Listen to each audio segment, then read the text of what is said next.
Hey ladies and gentlemen, Steven here from Redolessence and welcome back to another video. Thank you so much for joining me today. I really appreciate your time and your viewership. It really means a lot. And in today's video, we're going to be taking a closer look at the newest release, Perfume for Women, from the company Michael Kors, and this one is called Gorgeous. So make sure to stay tuned.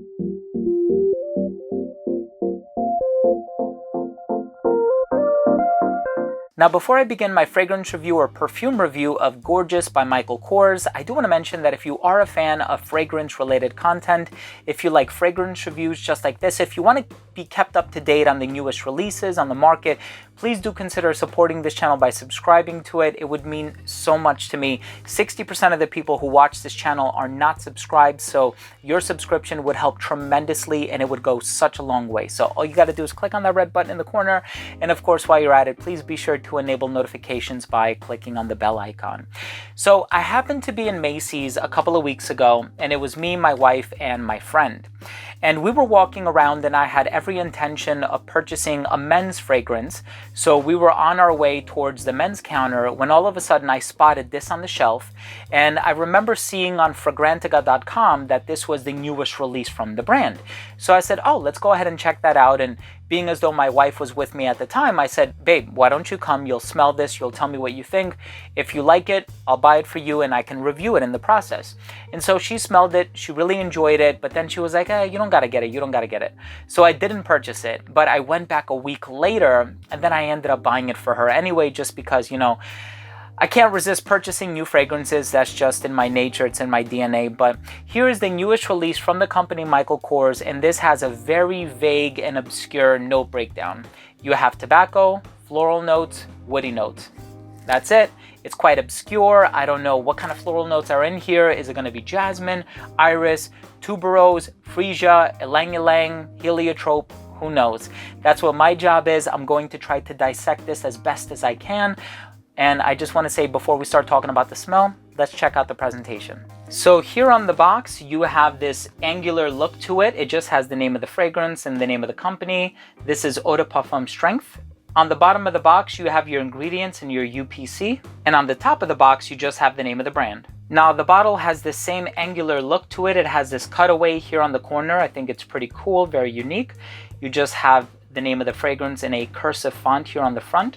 Michael Kors is written on the cap. There's a sticker on the bottom with all of your information, including the batch code, which in this case is A90. The cap for this fragrance does click into place very securely, so you can pick it up from the cap. And the distribution on the atomizer is nice and wide. And here's another cool little touch on the neck of the atomizer. It says, "Hello, Gorgeous." Let's continue with the smell. So as I'm smelling this fragrance, I suppose the one note that I keep searching for is that tobacco. And it's because it's the only note that is explicitly mentioned in the note breakdown. So I'm looking for that saving grace. I'm trying to pick up on it. I'm trying to identify it in here. And I'm really not getting a tobacco from this, especially if we're talking about something in the vein of like a cherry flavored or a moistened pipe tobacco. That's not what you're getting here. If anything, it's more like a tobacco blossom. And so it has that floral aspect about it, but there is this undertone of sweetness to the fragrance. It's a little vanillic, it's a little coumarinic. So it kind of smells like vanilla or tonka bean or some note of that nature, and it kind of reminds me of these partying, bubblegum inspired clubbing women's fragrances, but not as sweet. And so think about fragrances in the vein of like an Olympia by Paco Rabanne. I definitely pick up on a little bit of that lurking underneath here, but you're definitely going to get that loud floral heart in the mid, which I'm still trying to figure out what it is. I mean, I know gardenia is a fantasy note, so I don't want to say it's gardenia. There's probably a little bit of jasmine happening in here as well, or jasminol, maybe a little cis-3-hexanol to give it a little bit of a grassy vibe.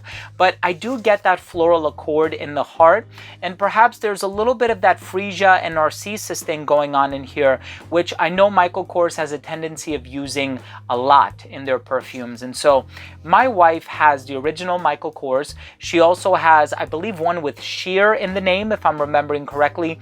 And then there's one called Gold Rose, not Rose Gold, but Gold Rose.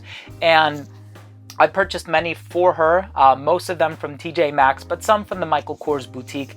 and she is a huge fan of their fragrances. So I think she was able to pick up on something that is found in one of the original fragrances in this fragrance, which is why she ended up really enjoying it. But I think what you're mostly going to get is a tobacco blossom, something that smells floral, a combination with jasmine and maybe a little bit of narcissus, maybe a little bit of freesia or tuberose, kind of not overly heady. So you're not going to get something tropical like ylang ylang. I certainly don't get any iris. I certainly don't get the almond vibe of heliotrope. So there are a lot of floral ingredients that I can definitely rule out, but you are going to get a little bit of that clean white floral presence in here, and it's just a little bit heady, maybe like 10%, 20% heady.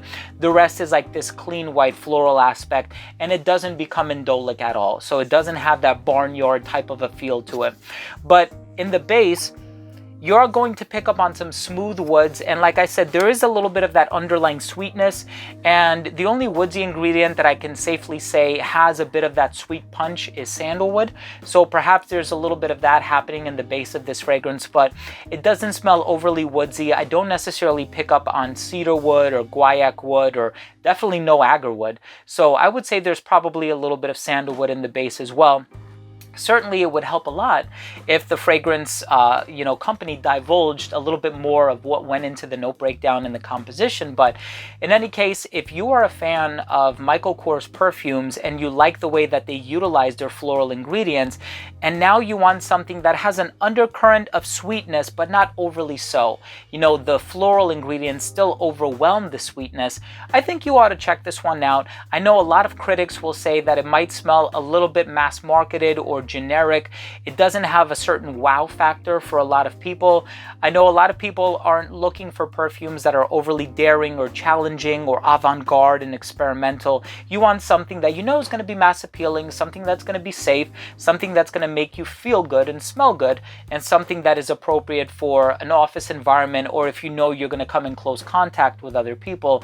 I mean, I know with COVID we really can't, right? But I do find that this one is a pretty decent release, albeit a little bit generic, but I do enjoy it, and I like it when my wife wears it, and I'm sure she's happy to have it in her collection.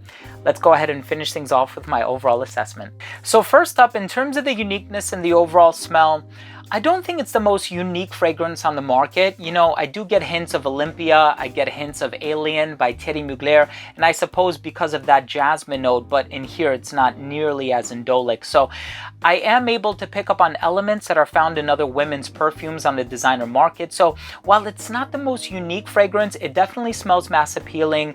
It's the type of fragrance that will get people following you around, and it's going to land you several compliments, I'm sure of that. So if that's what you're in the market for, if that's what you're looking for, definitely check this one out. I think you might end up really enjoying it. In terms of the longevity, you're going to expect about 7 hours on your skin. The projection is fantastic for the first hour and a half to 2 hours. It didn't start to sit closer to the skin until about that 5 to 5.5 hour mark, but the longevity given the concentration is actually really good. In terms of the versatility, you can wear this one dressed up. There's an elegant vibe about it. You can wear it dressed down as well, but it's not super casual. I think if it had a little bit more citrus and if the florals weren't as strong, it would have had a little bit more of a casual vibe, but I feel like it rests right in the middle. I think this is appropriate for somebody who's a little bit older, as well as a woman who's a little bit younger as well, maybe college level, even late high school. I think it would work really well for that age range too.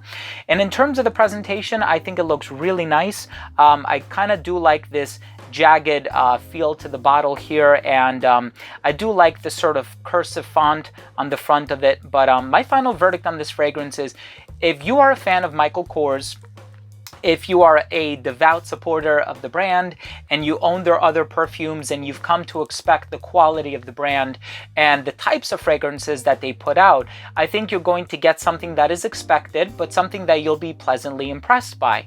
However, if you're looking for something very daring and unique and experimental, or something a little bit on the darker side, like a Black Opium by Yves Saint Laurent, that's not necessarily what you're going to get here. But if you appreciate fragrances that have a slight undertone of sweetness, honest, definitely check this one out. I think it may be to your liking. But as I always say, if you own or have tried this fragrance, I would love to hear what you think. What are your thoughts regarding Gorgeous by Michael Kors?